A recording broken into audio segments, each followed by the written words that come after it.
So, hey everyone, how's it going? This is Rafael Paixão. Have you ever stopped to think about how many hidden mysteries there are in the Bible? We're talking about the most read, most translated, and most distributed book in all of human history. It's been a true bestseller for thousands of years. But even though a lot of people have one at home or have read a part of it, there are layers and layers of amazing facts and cool things that most people simply don't know. It's like we're just scratching the surface of an ocean of knowledge. Today, I want to invite you on a different kind of journey. We're going to dive deep into these secrets. We'll explore everything from number symbols that look like a secret code to stories that challenge what we think is logical and show a completely unexpected side of the scriptures. The idea here isn't just to list facts, but to connect the dots and understand why each one is important. Get ready, because what we're going to find out together today might really change how you see things. So do this, grab your water, get comfy in your chair, and come with me. I promise you won't regret it. Stick around until the end because each cool fact I picked out builds a bigger and more complex picture. I'm sure that by the end of this video, how you see the Bible won't be the same. Shall we uncover these mysteries together? Alright, let's go. To start, let's talk about a pattern that, once you notice it, pops up everywhere, the number 40. In the Bible, numbers aren't just for counting. They carry deep meaning, almost like a hidden language, and 40 is one of the most powerful. Think about it. During the Great Flood, it rained for 40 days and 40 nights. It was a time of cleansing and a fresh start for the earth. It wasn't just a random number. It marks a time of testing that leads to a complete change. It's like it was a necessary cycle for something new to be born. This pattern keeps going. Moses spent 40 years in the desert before he was called to free his people, and then spent 40 more days on Mount Sinai getting God's laws. The people of Israel, in turn, wandered in the desert for 40 years before finally entering the promised land. Each of these times was a period of testing, of getting ready, of growing up.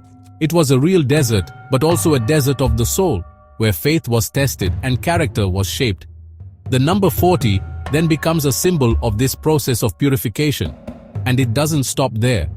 Jesus himself, before starting his public work, was led into the desert, where he fasted for 40 days and 40 nights, being tempted.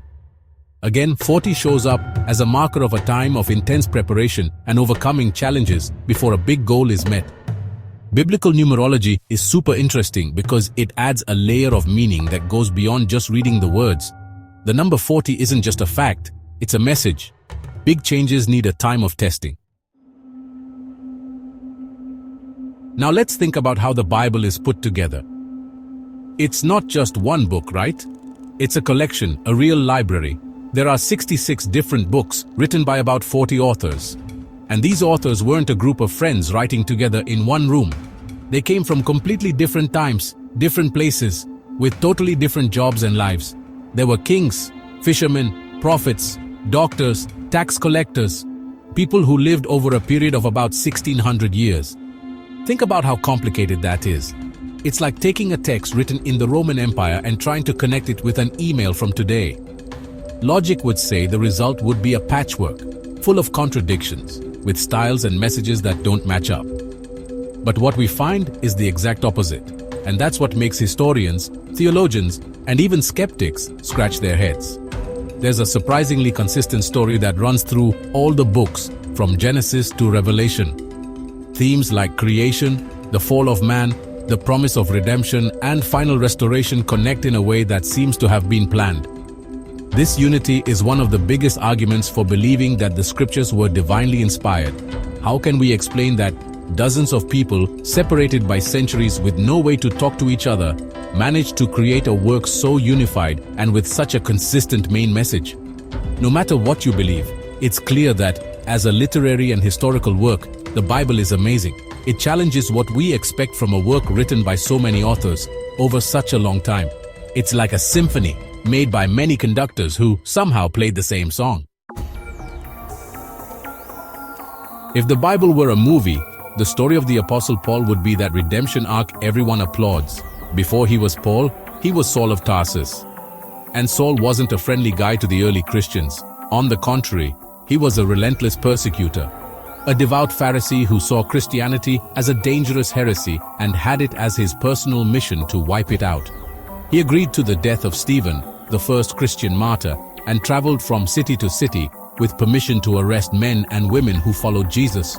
He was, literally, the villain of the story, but everything changed on a trip to Damascus.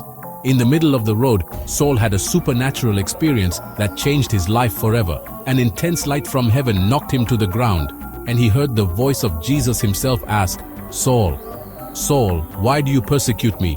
He was blind for 3 days. It was a moment of complete breakdown. The man who thought he was serving God with all his might found out that, in reality, he was fighting against him. This experience was so powerful that it turned the church's biggest enemy into its greatest champion. After this conversion, Saul became Paul, and his life gained a completely new purpose. He, who once destroyed, began to build. The former persecutor became the greatest missionary of early Christianity, traveling throughout the Roman Empire, founding churches and writing letters that would become 13 books of the New Testament. Paul's story is a powerful symbol that no one is beyond redemption, and that, sometimes, the people who seem furthest from a purpose can be those who embrace it most strongly. It's simply a spectacular plot twist. Now let's go to one of the most bizarre and fascinating stories in the Bible. One of those that make us wonder, did this really happen? I'm talking about the story of Balaam and his talking donkey, which is in the book of Numbers. Balaam was a prophet, but not a prophet of Israel. A Moabite king, Balak, hired him to curse the Israelite people who were camped near his lands. Balaam, tempted by the money, decides to go, even after God told him not to. It's a classic case of someone who knows what's right, but greed takes over. So Balaam gets on his donkey and sets off to meet the king. On the way, however, something extraordinary happens. An angel of the Lord appears on the road with a sword in his hand, blocking the way.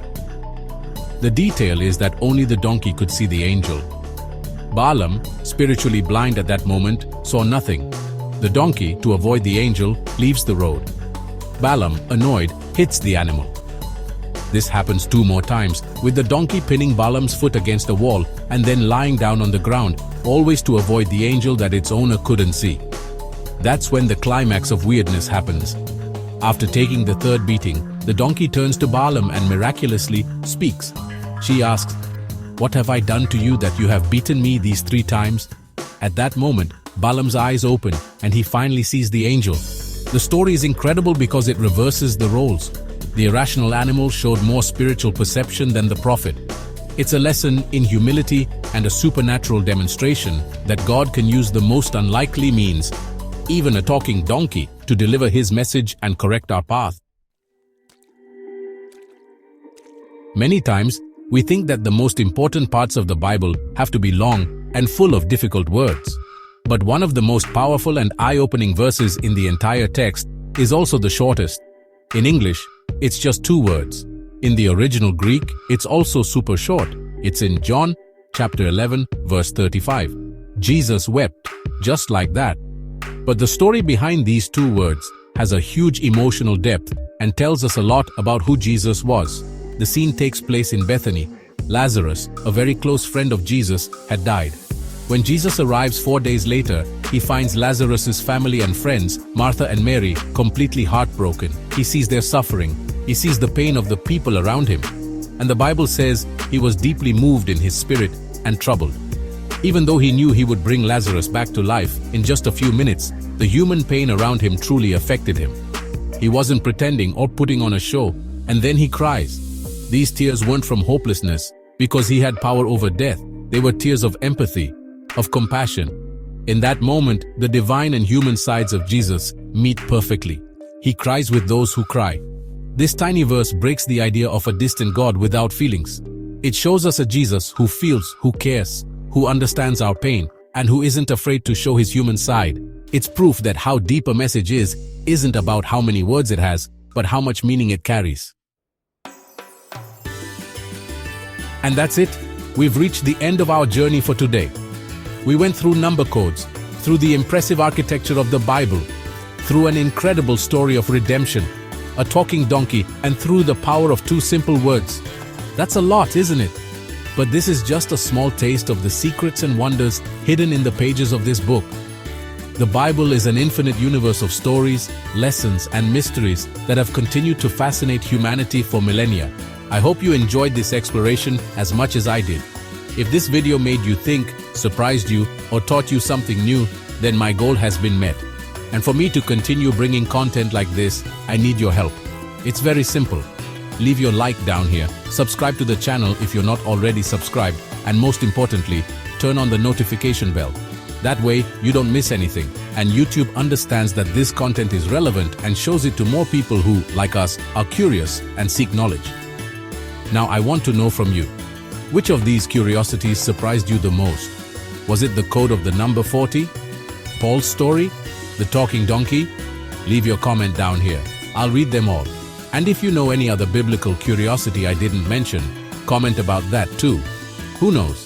Maybe it will become the topic for a next video. Because you can be sure we will continue to explore the secrets of the Bible. The journey has just begun. Thank you very much for joining me and see you next time.